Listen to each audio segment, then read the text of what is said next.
Assalamualaikum warahmatullahi wabarakatuh. Bersyukur pada Allah yang telah memberi berbagai macam kenikmatan iman, Islam, ihsan, sehingga kita bisa bersilaturahmi pada hari ini. Salam dan sholawat kita sanjungkan kepada Nabi besar Muhammad Sallallahu Alaihi Wasallam. Inilah pemimpin kita yang wajib kita tiru dan kita contoh. Mudah-mudahan di hari akhir kita mendapatkan syafaatnya. Amin ya Allah ya Rabbal Alamin. Kita akan membahas surat Al-Qasas. Peristiwa-peristiwanya apa, hikmahnya apa, pelajarannya apa, dan hikmah-hikmahnya apa. Maka kita harus sering membaca surat Al-Qasas ini, sehingga kita benar-benar dicintai oleh Allah Subhanahu wa ta'ala. Surat Al-Qasas. Surat Al-Qasas terdiri atas 88 ayat, termasuk golongan surat-surat Makkiyah. Dinamakan dengan Al-Qasas karena pada ayat 25 surat ini terdapat kata Al-Qasas yang berarti cerita.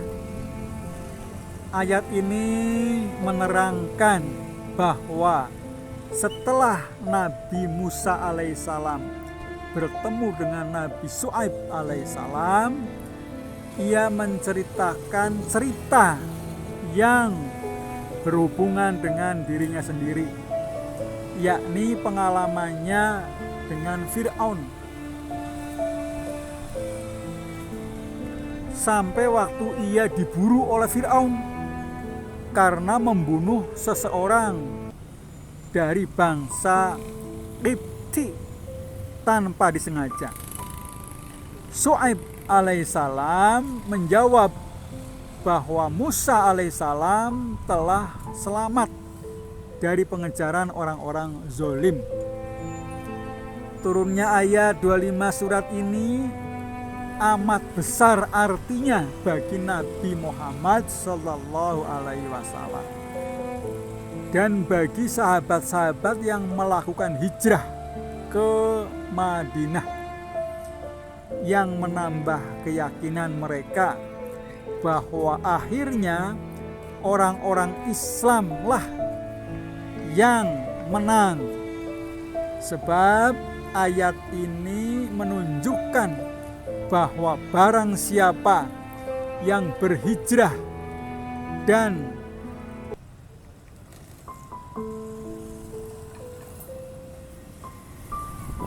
tempat musuh untuk mempertahankan keimanan,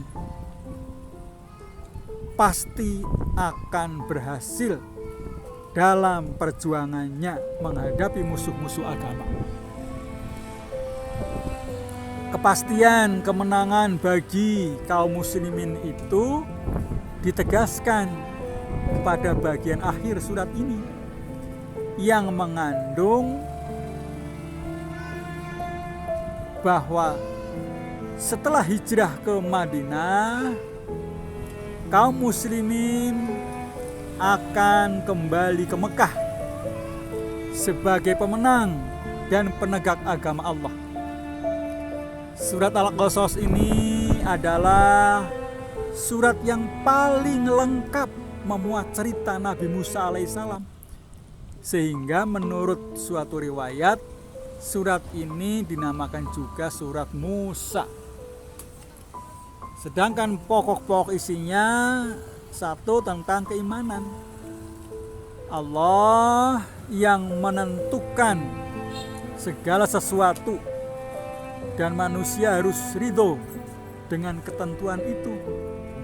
Alam adalah fana, hanyalah Allah saja yang maha kekal, dan semuanya akan kembali kepada Allah. Allah mengetahui isi hati manusia yang baik, yang dilahirkan ataupun yang disembunyikan.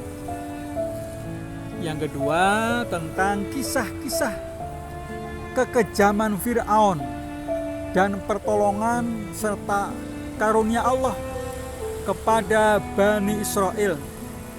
Musa alaihissalam dilemparkan ke sungai Nil, seorang Qibti terbunuh oleh Musa alaihissalam.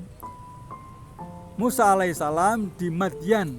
Musa alaihissalam menerima perintah Allah menyeru Fir'aun di Bukit Sur, kisah Qorun.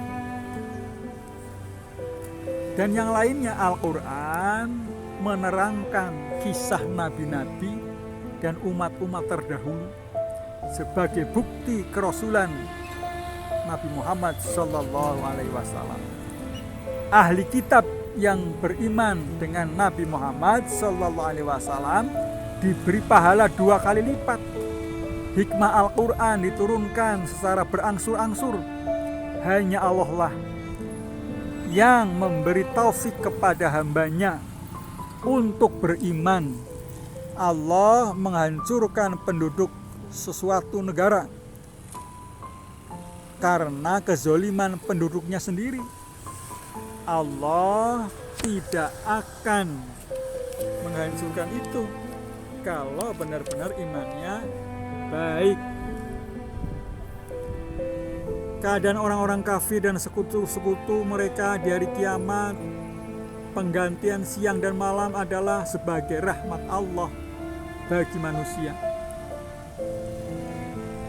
Allah membalas kebaikan dengan berlipat ganda, sedang balasan kejahatan seimbang dengan yang telah dilakukan.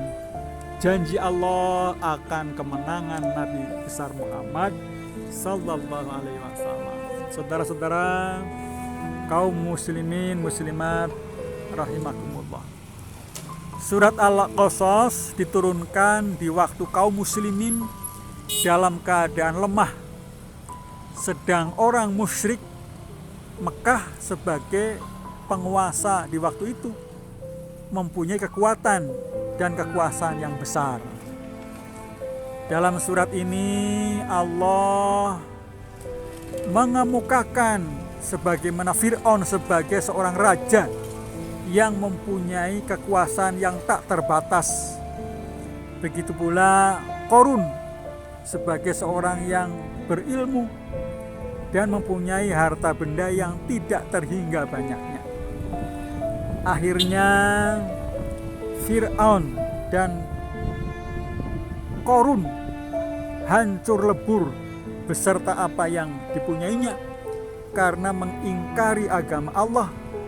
Sedang Musa alaihissalam yang semulanya tidak mempunyai apapun mendapat kemenangan karena mengikuti agama Allah. Ayat 59 menegaskan bahwa Allah menghancurkan negeri-negeri yang penduduknya zolim.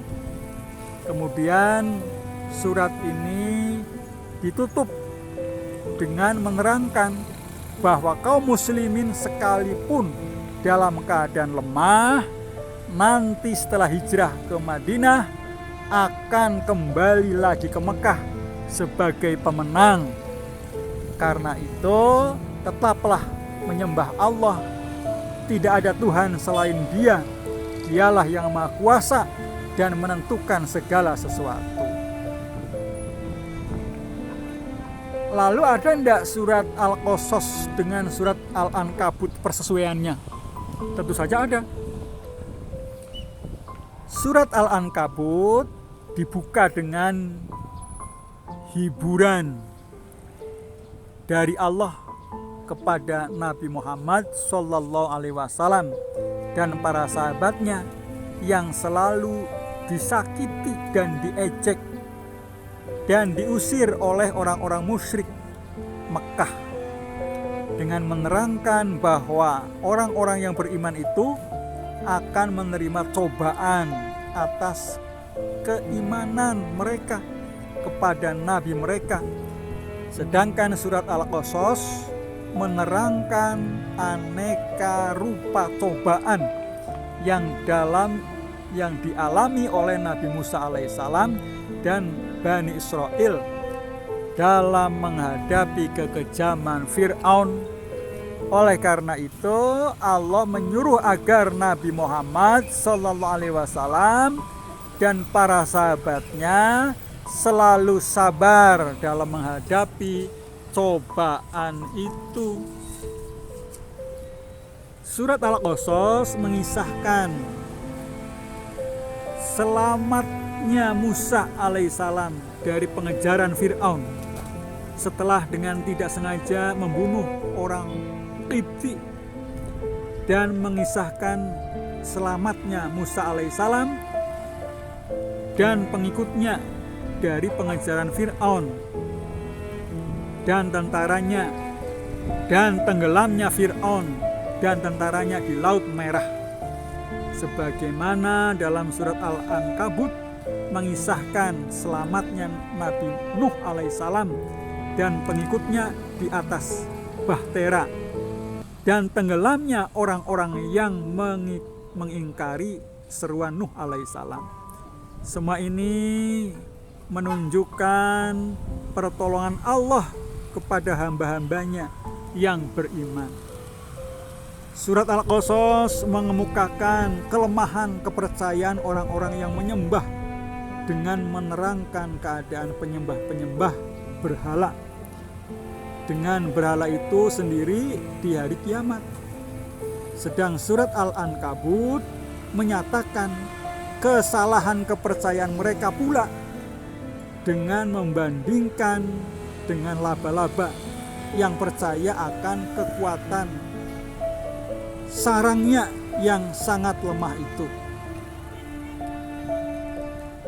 Kedua-dua surat ini sama-sama menerangkan kisah Fir'aun dan Qorun serta akibat perbuatan keduanya.